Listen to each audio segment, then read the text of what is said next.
এরে তোর হাতে পাহাড় পাতে চকিল নাই তাই রাঁধছি হাঙ্গাস মাছ আনলে কি ইলিশ মাছ দিতাম নি কেন? এই তুই জানো না হাঙ্গাস মাছ পছন্দ করি না?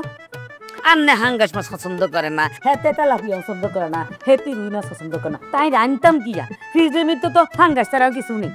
ফ্রিজে হাঙ্গার ছাড়া কিছু না আরে কইবা না আর কোন না কিনলই হ্যাঁ এটা কিনছে কে?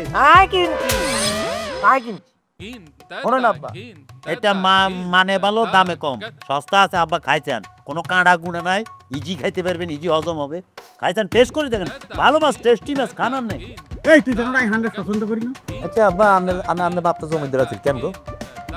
হ্যাঁ তারা জমিদার ছিল না ওই কৃষক আছিল খাইতে কাম করতে আরেকজনের।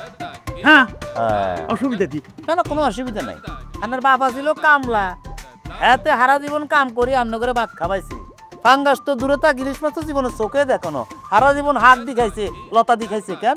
আরে আর বাপে অন্যের খেতে কামলা দিত আই তো দেই না। হ্যাঁ আন্নে দেন আন্নে এলেন আন্নের বাপের হোলা আন্নে সৌদি আরব যায় 3 পয়সা কামাইছেন খেত খামার করছেন জমি জমা কিনছেন